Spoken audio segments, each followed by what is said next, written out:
So welcome back to another episode of the Dream Bigger podcast. So today we have another solo, and you guys really sent in so many different questions and topics that you wanted me to cover. So again, I'm just going to go into the most popular ones that I've been asked about over and over again. And I think I'm going to start with moving to LA / like moving in general. So the general question and I guess topics around this that I have gotten are things like what's been your experience? What's it like to move? Do you recommend moving? Like, et cetera, et cetera. And I have a lot to say about this topic. So here's the thing. When I've kind of grown up moving my whole life. So just to give you guys a little bit of background, I was born in Dhaka, Bangladesh, moved from there to Toronto when I was in second grade, was in Toronto until high school. Then I moved to Dhaka, did high school there. Then I moved to Toronto on my own for college, did my post-grad in London in the UK, and then moved back to Toronto. So you can see from my whole, I guess, life that moving has been this thing that I've just kind of done. And I think that in my 20s, I feel like moving was one of the most beneficial things that I did. So, first I moved for college and lived in Toronto on my own, away from my family. And then again, after graduating from college, I moved to do my post-grad in London. And the reason I am such a big advocate of moving is because I think it allowed me to develop my own identity. So I really got to know myself. And I think that by moving around and just pushing myself to be in different environments, it allowed me to be very malleable, very adaptable, and also just be really confident in who I was, because I didn't always have all these friendships to fall back on. I had to kind of be quick to adapt to whatever environment I was in. I became really comfortable speaking to different types of people, putting myself in situations where, I don't know, even if it was uncomfortable or I didn't know anyone in a room, these things just never bothered me. And I think the reason I became like that, or I had to be like that, was because I moved. And so I think that moving in your 20s is one of these really formative things. So, if you guys are in your 20s and are even considering moving, I think that psychologically it just does something to you. Not to mention, I think that in our 20s, we look for novelty in our lives. And I think that we should seize every opportunity to experience things that we won't be able to experience at a later age. So for example, now that I'm in my 30s, my life is just inherently different. I run a business, I am married, there's things that I have to consider outside of myself when I make decisions. And so having these experiences in my 20s was absolutely critical to who I am as an individual, which brings me to moving to LA in my 30s. Now, I think that if I hadn't had this experience or these experiences moving around and being malleable, in my 20s, I don't think that I would have been able to move with essentially no second thought in my 30s, because I have friends who've, lived in one place for their whole life. And when it comes to moving, it's a big thing in their brain. And both Nish and I, Nish as well, grew up moving his whole life. He's lived in I think 8 different places, or 6 different places if I'm counting correctly. He was born in Norway, lived in Kuwait, Oman, Calgary, Toronto, literally all over the place. And so for both of us, when it came to moving, it was nothing that was intimidating us or something that we were afraid to do, just because we knew that whatever environment we were thrown into, we would just kind of swim. So here are my kind of tips if you are moving to a new city and kind of what my experience has been. So first and foremost, I think that it will inherently take time to identify and make really good friends. So making friends is like dating. You have to kind of go on friend dates with a lot of people, and you will find people who you really jive with, who that you'll just end up being really good friends with. And that's happened to me, where when I initially got to LA, I was saying yes to everything, anything that I'd be invited to, I'd go. And even though it's like tempting sometimes to stay at home and do your own thing, I think it's really important when you move to a new city not to sink into your old routine that you did do when you were in a place that was your home and you had a whole life there, but rather embrace where you're at and the fact that you're in this new environment and, you know, like actually take the time to put yourself in new experiences. That's the only way that you're going to make friends. And the other thing is that I think that you need to be in a given place for at least 6 months to really get your footing. So that is, I think, the bare minimum time that you will need to actually start to build like strong relationships, not just surface level crap, but like actually strong relationships where you really get to know like new friends and like make new friends and establish meaningful relationships. It's also the amount of time that I think is required to really get to know a city and to really like find your spots and like really build a routine that serves you.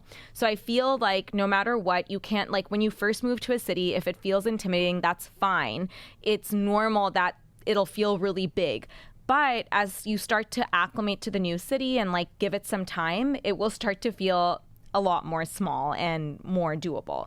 With all that being said, I think that something that served me during this move has been that, number one, I've always said yes to things. I've always been open to experiences, and that's kind of just allowed me to make friends easier. Now, when it comes to this topic, something that I'm asked often is, how do you network? And I'm not a big fan of that word, if I'm being honest, because it kind of brings up this like cringy social climbing vibe, which I don't think anyone should be doing. But I think when it comes to, instead of calling the word networking, let's just say making friends / building relationships, okay? So I think there's something that everyone here should consider. I think that when people think of networking or building relationships, a lot of people think that they have to aim up. So, you know, try to make relationships or create relationships with people who are like doing 100 times better than you.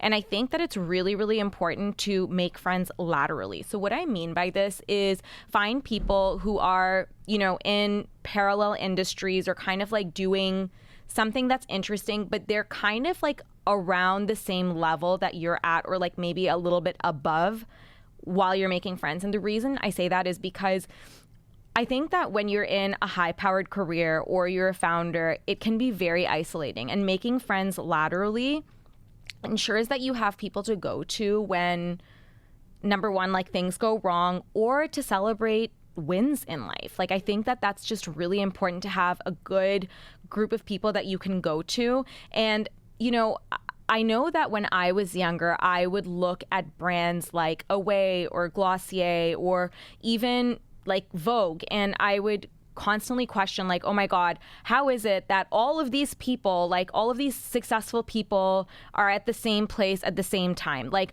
how is it that all of these like big photographers and editors know each other? How is it that like the top founders at Glossier and Away, how do they know each other? And like, I would just ask myself these questions. And it wasn't that like, you know, one fine day they all came together. It was because everyone kind of grew their careers all at once, okay? And so then you just kind of start to get to know people.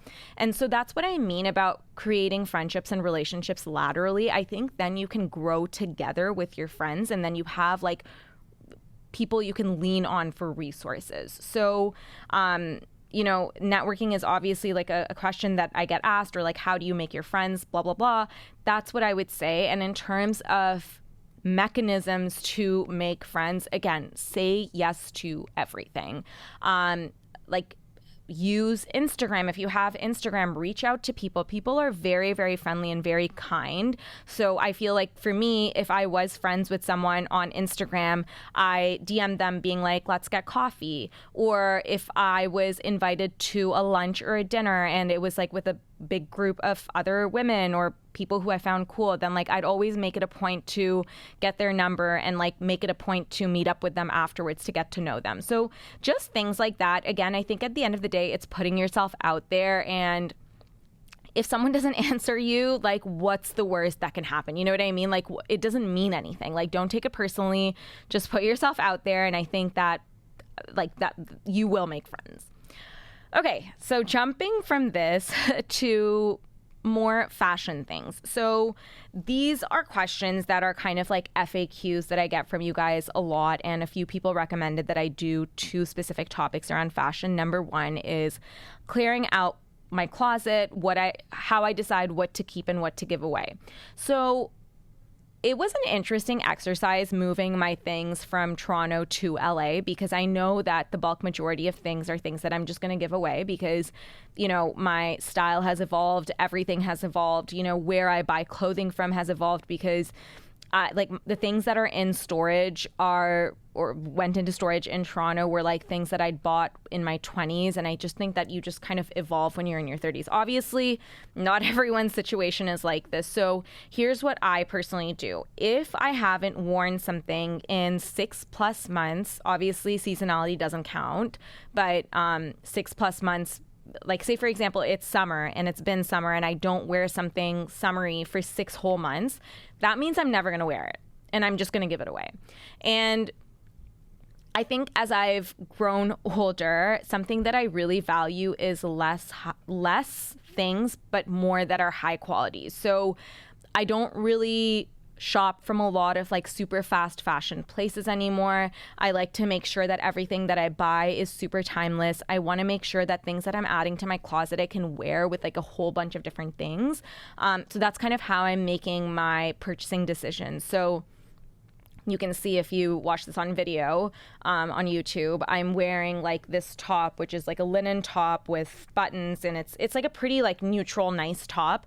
I can style this with literally anything. It's a really good neutral basic piece, which is really easy to style with other things. Similarly, I'm wearing a white satin skirt. Again, like yes, white satin maxi skirts are in style right now, but even if it's not as relevant from a fashion standpoint, it's always something that's going to be a good basic to own. So I can pair it with like sweaters in the winter. That's what I did while I was in New York. I can pair it with like, t-shirts. There's like 100 different ways that I can wear these things. So that's kind of what I would say. Clear out your closet based on what you feel yourself wearing over and over again. And the other thing is that sometimes I notice this with myself, where say I'd buy something or I bought something from like not a super high quality piece of clothing, and it was like years ago, and I've not been wearing it very much. I still want something along those lines, and then I go and buy something that's like way more high quality, still that look, but like something that I'm actually, you know what, I'm just gonna give you guys an example. Okay. So a couple of years ago, I bought this like fuzzy-ish white sweater, and it was from, I believe, H&M, okay? And it's a cute sweater, but I never found the fit to be as flattering as I'd want it to be. But it was like conceptually a really cute sweater. And so I kept it, and I've worn it throughout here and there, like, whenever it's been winter.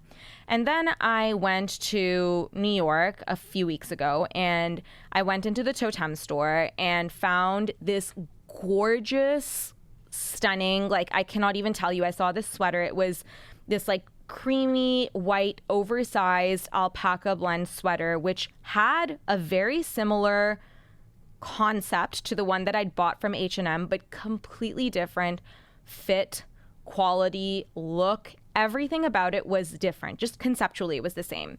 And I bought that sweater from Totem. I cannot stop wearing it. It is absolutely stunning. But I came back and I saw that white one that I had from H&M, and I was like, what do I do with this? Like, do I keep wearing it? I'm not going to wear it anymore. And so I decided I'm just going to give it away. It's going to go to someone who like will love it and will wear it, because if I'm not 100% happy with how it fits me, then it's not something that I should have in my closet. Like, what is it doing sitting there? Like I don't need to hoard all this stuff. So that is kind of how I structure what I keep and what I'm going to give away. And sometimes if I do have to upgrade something that I have for something nicer, I'm just going to give away the thing that was not as nice that I needed to replace. Like, I'm not going to keep both things, because let's be real, if I'm going to pick one of those things, I'm obviously going to pick the nicer one in my closet. And so what am I doing keeping the older one for? And I think not being too precious about your clothing, like, let's be real, like, it's just clothes, it's just material things. And if I learned one thing about putting things into storage, I put everything into storage. And it's funny because now that, it had been in storage for like 2 years while we were moving, I don't have any more emotional attachment to those things anymore. And I'm like, why was I hoarding all of these things to begin with? And so it's just something to think about because I think when we have clothes in our closet, we just tend to, I don't know, like form this weird emotional bond. And like, it's just material things at the end of the day. And if you do decide to give it away, it's going to serve someone who's really going to love it and is going to want to wear it. So yes, those are my tips. Okay. Another big one was handbag recommendations. Now, I'm going to preface this part of the conversation by saying that, I don't want people to feel like they need to be buying super expensive things, because for the longest time, I absolutely didn't. And I still have like a good mix of high-low things. That's kind of like how I structure my entire wardrobe. Now, something that I got asked was, which handbags do I think are worth it and which ones I do not think are worth it. Honestly speaking, you guys, like, I'm really, really, I just don't buy things that I don't think are worth it. Like, as I said, with all my clothes, I buy things that I can style 100 different ways. I currently buy things that I know I'll have in my closet for years to come. Like, these are not things that I want to throw away or exchange. Like, I'm just currently in the process of building my closet in a way that I know I'll just get to build on and continue to pair in different ways. That being said, handbag recommendations. I love basics, okay? Things that I have felt are worth it is, first, like a really good black handbag that you can wear all the time. The one that I have is a Saint Laurent one. I bought it or actually Anish got it for me as a present in 2019. It still looks brand new. You've probably seen me wear it on Instagram. And honestly, it doesn't have to be Saint Laurent, obviously. Like, buy whatever brand you want. But a high quality black handbag that you can pair with everything from like a dress to jeans. My one is like, I would say a mid-size. It's something that I can either put across my shoulder so I can wear it as a crossbody, or the straps kind of like go around 2 loops so I can also put it on my shoulder and it's like a little bit shorter. So comfortable to wear both ways. A good high quality tote. I bought a really nice one a few years ago, also Saint Laurent. It's like the tote that I carry my laptop in. I travel with this. And it's like doubles as like a good tote for when I'm going to the beach. Like, it's just an easy thing that I throw around and don't feel bad about it. Another good one is, if you are going to get the Bottega Jodi, I actually really love the mini Jodi. I think that's what it's called. I have it in a dark green because I think that, in my opinion, a dark green is actually a neutral, and I think it's like a fun kind of neutral. It fits a lot, and so I definitely think that bag is worth it. And then on top of that, let me think of other ones that I live and die for. Obviously, like a good cream colored handbag is a good one to have. I have to be very careful with any of my cream / light colored bags because I don't want it to stain, and I'm just not someone who's super, super careful. So I only whip out the cream one when I'm going, like, I don't know, like from my car to dinner. I'm not going to take it out for like long days or anything like that. And then, like, if you want, like, some fun seasonal sort of bags that you'll wear in the winter or the summer or whatever it is. Like, I got one, like the tiny little one from Marni, which has been all over Instagram. I've just seen it everywhere. I have that little one. I think it's really cute for the summer. It was just like a good fun purchase. So I feel like picking like one or two that are like strictly for the summer or the winter, I think that that's just like fun accessory things, and like, yeah, just like that's like extras. But first, build your basics. That's what I would say. Okay, moving on.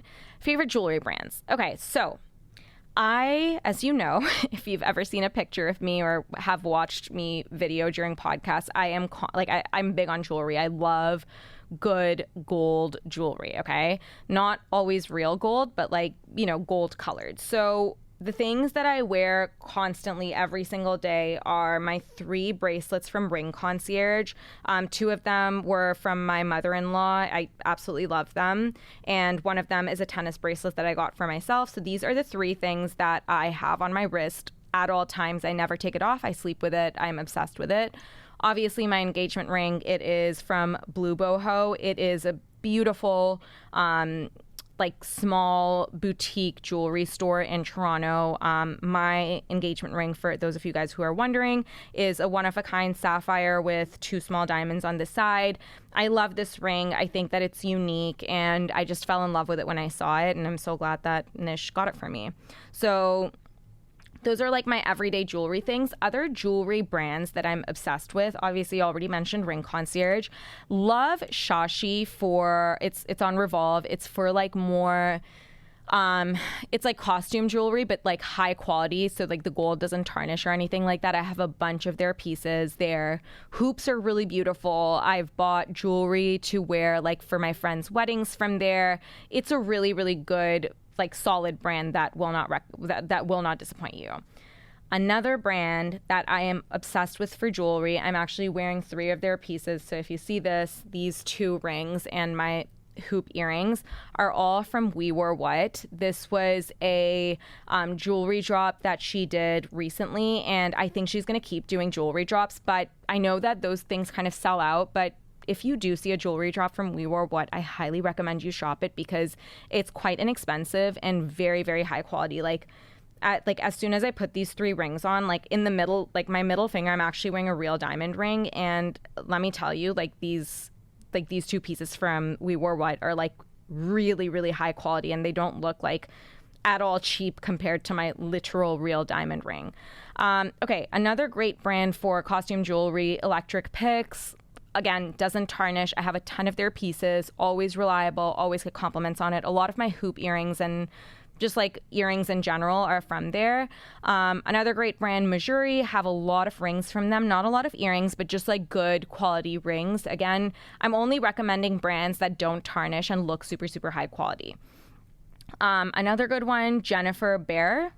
It's spelled Behr. I hope I'm saying that last name right. Oh my God, you guys, I got a pair of earrings from this brand for the summer. They're these shell-shaped earrings with like 3 little pearls, and it looks like literally a shell, like an open shell with 3 pearls in it. I'm obsessed with it. It's really high quality. I've taken it into the ocean as I've swam and doesn't tarnish, just beautiful. All right, from there, makeup must-haves. Okay. So I owe you guys a reel on how I do my makeup. This is a big request, and I honestly just haven't gotten down to doing it, but I'm just going to list them out for you guys in case you do decide to go buy them. And I'm going to make sure that we link out to these products in the show notes as well. So I am obsessed with the Supergoop tinted sunscreen. I always have it on. I have it on as a base. Honestly speaking, on most days, I wouldn't even need to put foundation on top. So my everyday, like very chill makeup routine is typically the Goop sunscreen, the tinted sunscreen. Then I have concealer on, which is currently NARS, but I also really love the Dior Show concealer as well. And then the nude sticks all over face color. I put my makeup brush directly on the nude stick product, and then I just like brush it on my cheeks. It gives you this like really beautiful natural glow. So love those 3 products for when I need a little bit of makeup on my face, but don't want to go the full, like the whole way, you know, just like a little bit of like a wake up vibe. Okay. On days where I'm doing a more full makeup vibe, which is right now, I'm wearing a full face of makeup. I usually start always with the Supergoop sunscreen, obviously, because we want sunscreen on our face. Or if I don't want any like if I don't want any coloring as the base, then I'll do the Summer Fridays sunscreen as well. Also excellent. Doesn't make me break out. That one is not tinted, so it's just like a good neutral sunscreen completely. Then I love the Say Glowy Super Gel in the shade Sun Glow. This one gives me a really nice bronzy undertone. It is really beautiful. You can also just use it as a highlighter on like the high points of your face if you really want to, but I actually like to have it fully under my Armani Luminous Silk foundation. I am obsessed with this foundation. I've been using it I think since like 2016, I've been using this foundation. I really love it. It looks like your skin. It's very light.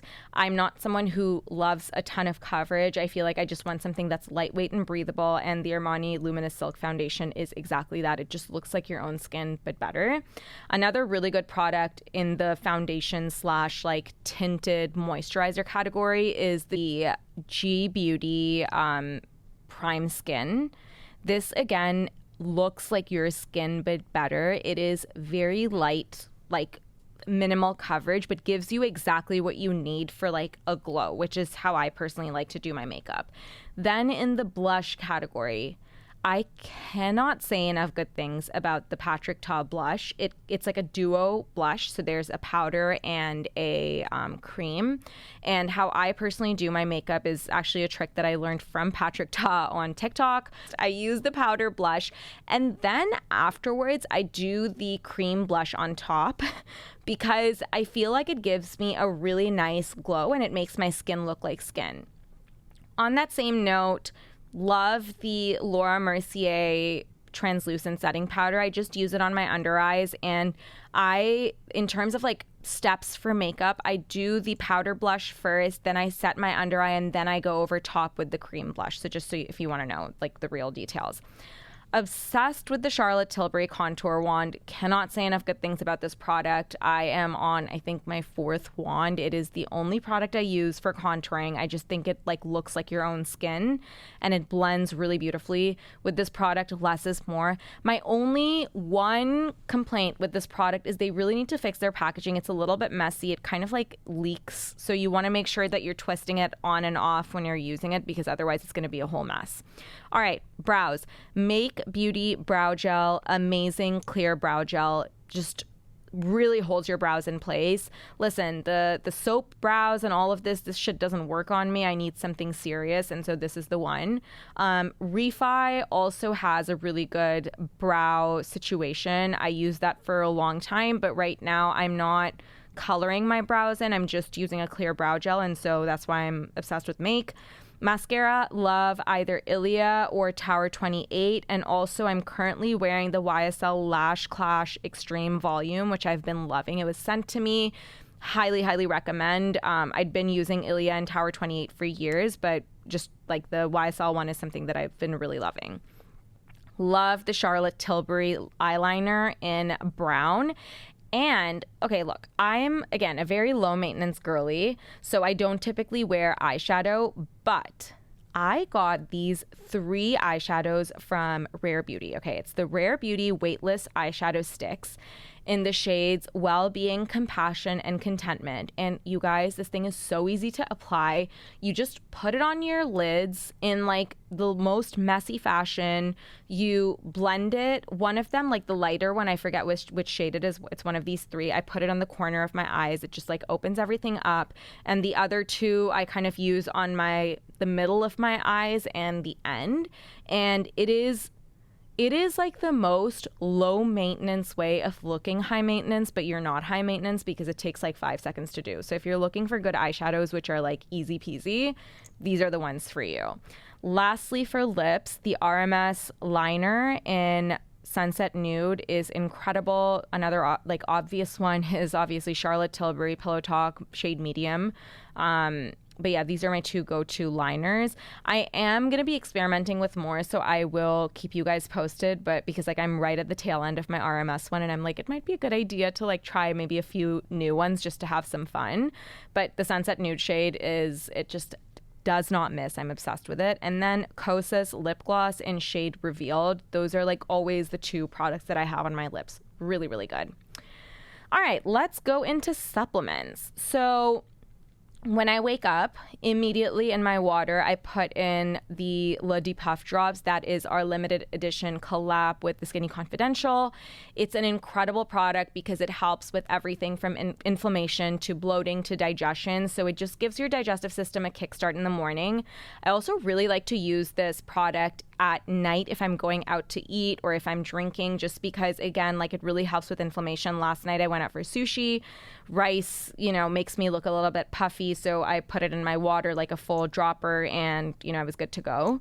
Then throughout the day, I came up with a supplement routine alongside my doctor. So of course there's things that I have on my own, but the ones that I'm currently going to be talking about are very specific to me. And so I just want to preface by saying that because I know you guys are interested and I want to give you guys the information, but I worked to design a very specific supplement plan for me. So I am currently taking 3 supplements from the brand Life Force, which I am a huge fan of. Okay. High quality, formulations, really efficacious products. And I've actually seen the results show up in my blood test, which I'll get into in a second. So when I did my first round of blood tests back in May, there were a few deficiencies. First and foremost, my testosterone levels were really low. So it wasn't in the range where it was like an absolute catastrophe, but it was like at the point where if I went any lower, I'd be in like danger zone. So my doctor recommended I start taking Life Force DHEA, which is the precursor to testosterone, and test and see what happened after 3 months. So I had been taking DHEA 2 capsules daily for 3 months. I recently went in to do my blood test, and you guys, I was shocked to see my testosterone levels shoot up. It is now in a very healthy range, which is exactly what I want because, of course, testosterone does it has so many functions from sex drive to your performance at the gym to cognitive abilities. So I'm really happy that I'm in a good place. So, if you do see any discrepancies there with your own your own testosterone levels, maybe you want to discuss that with your doctor as well. Obviously, blood tests, super, super important. Don't just go taking it because you want to. Other one, vitamin D plus K, also from Life Force. Excellent product. Again, my vitamin D levels were shockingly low. And so I started taking the Life Force D plus K. Again, did my blood test. Vitamin D levels have shot up to the point where I'm just going to taper it down. It's in a really healthy, really good range, but I was taking 3 capsules and now I'm just taking it down to 1 capsule. Then the Life Force Health Span, which is essentially a product which helps with everything from cholesterol levels to HRV levels. This is something that I take every single day. This is not something you want to take within 6 hours if you're going to sleep. So I will take it in the first half of the day so it doesn't impede on my sleep in the slightest. Then I'm taking Designs for Health digestive enzymes. I take 1. And I take this specifically because it really helps me break down protein. And something that I noticed when I recently did a test was that my body doesn't as efficiently break down protein as I would like it to. And so this was, again, something that was designed by my doctor and nutritionist for me specifically.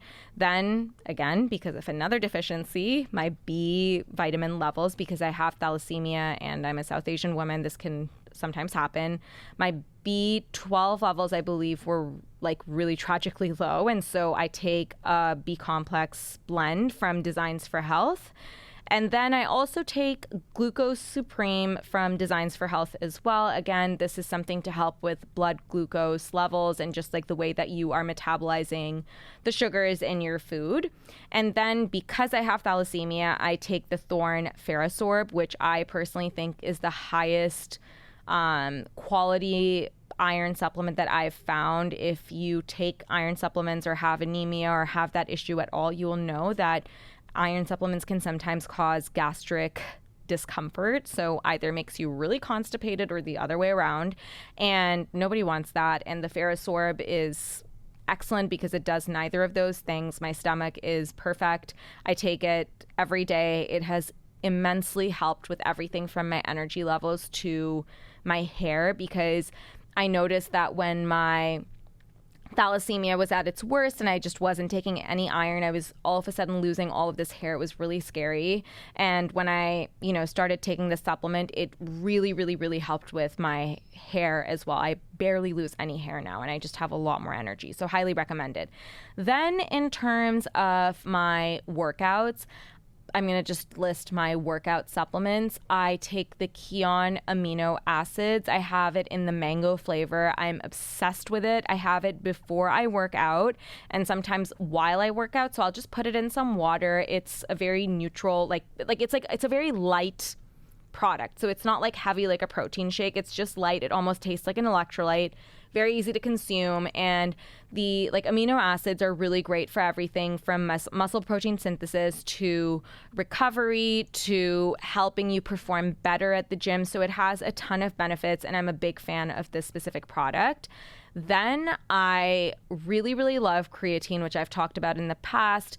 Again, this is something that helps with your performance at the gym. It helps with cognitive function, which is something that both the amino acids and the creatine were recommendations from my doctor, and he's like a big proponent of it, and I personally think it has really, really changed my life.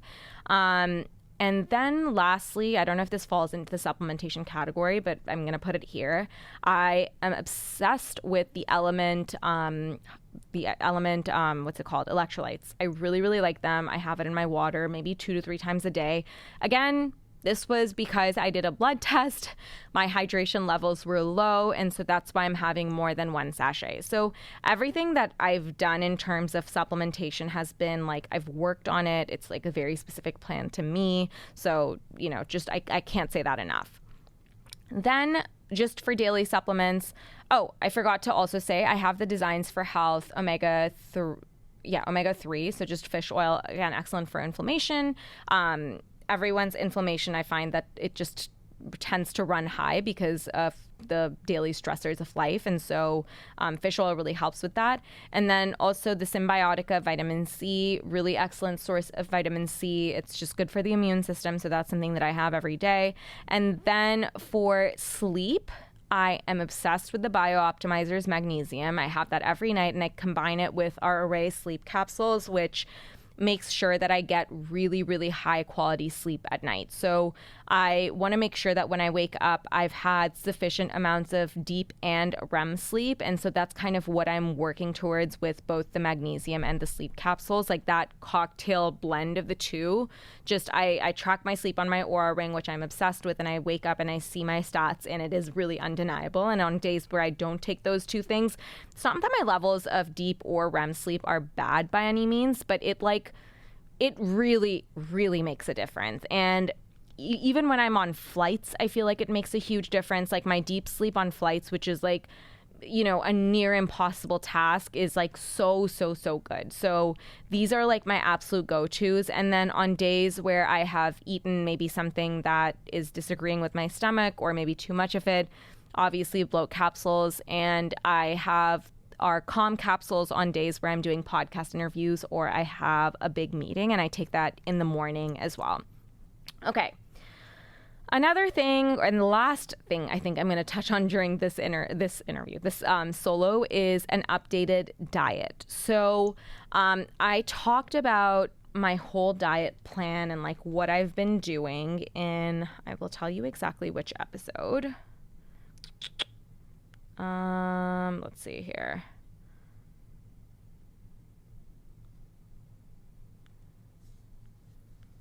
There we go. Okay. It is on June 13th. So if you go to the podcast app, you'll see the episode that I dropped on June 13th. It's a solo, and I talk about all health things, what I've been eating, etc.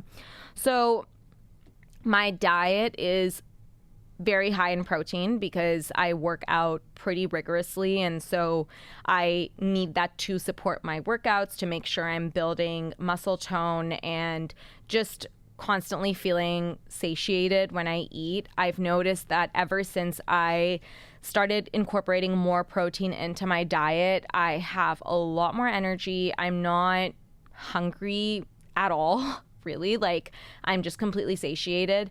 And then I make sure that I'm having 3 meals a day.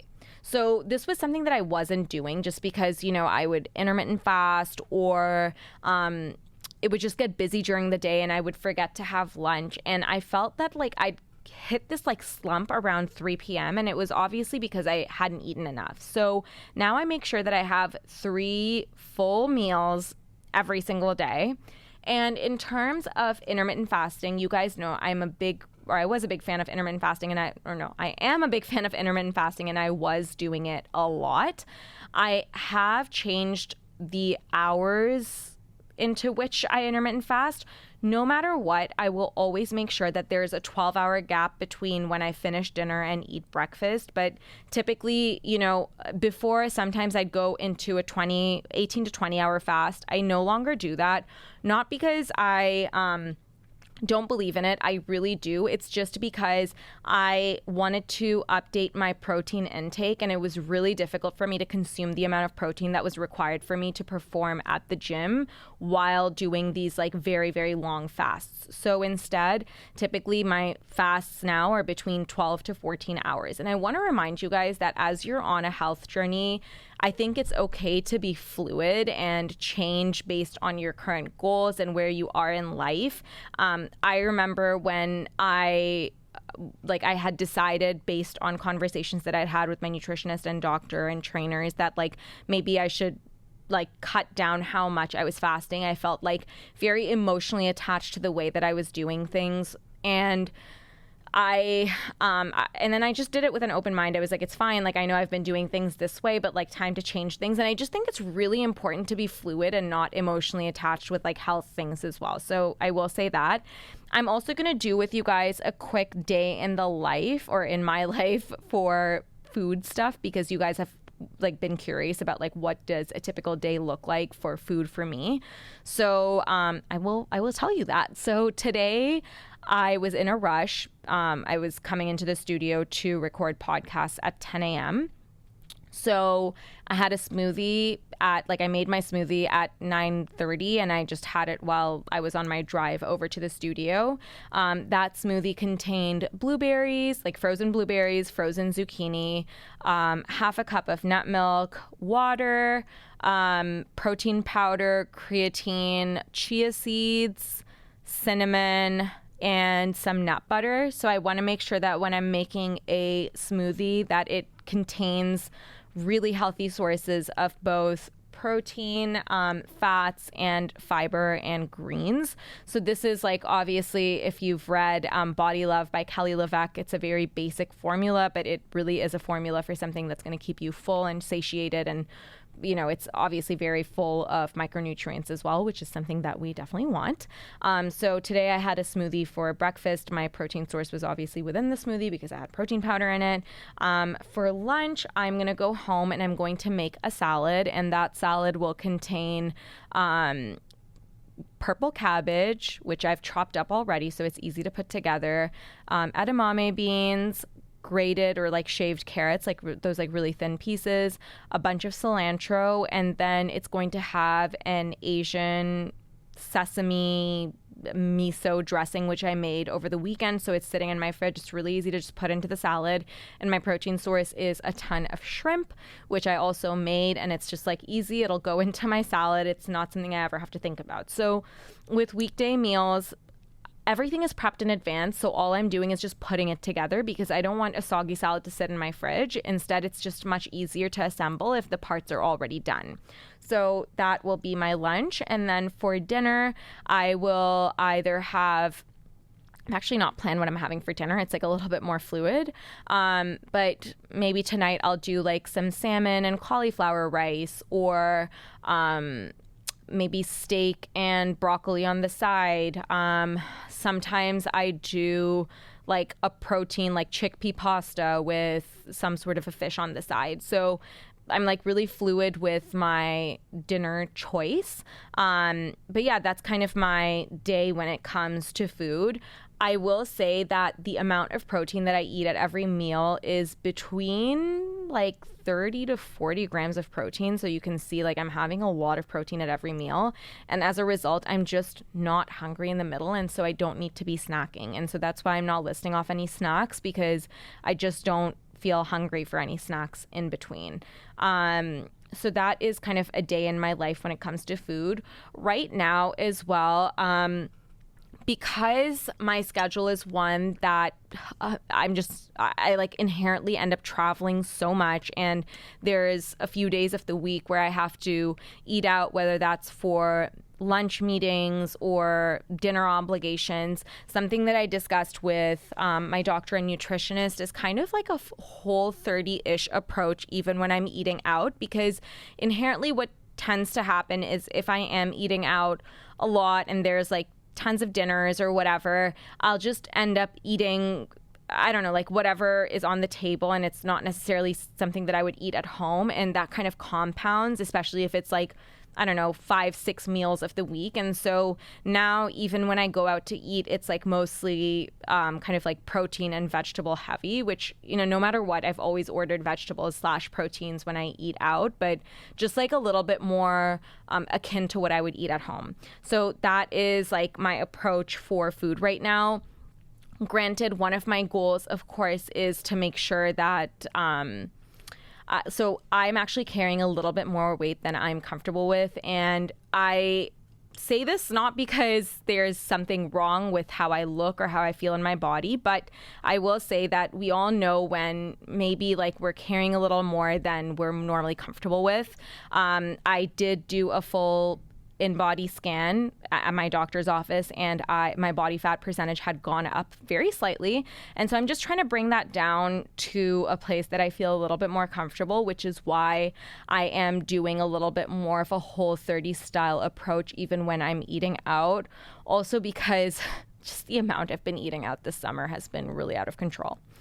All right, so with that, those are all of the topics and questions that I have time for today. If you guys enjoy the solos, please let me know what topics you guys want me to continue to talk about. I am really enjoying doing them, and I think it allows me to connect a little bit more deeply with you guys. And so thank you so much for listening, and I will see you guys next week.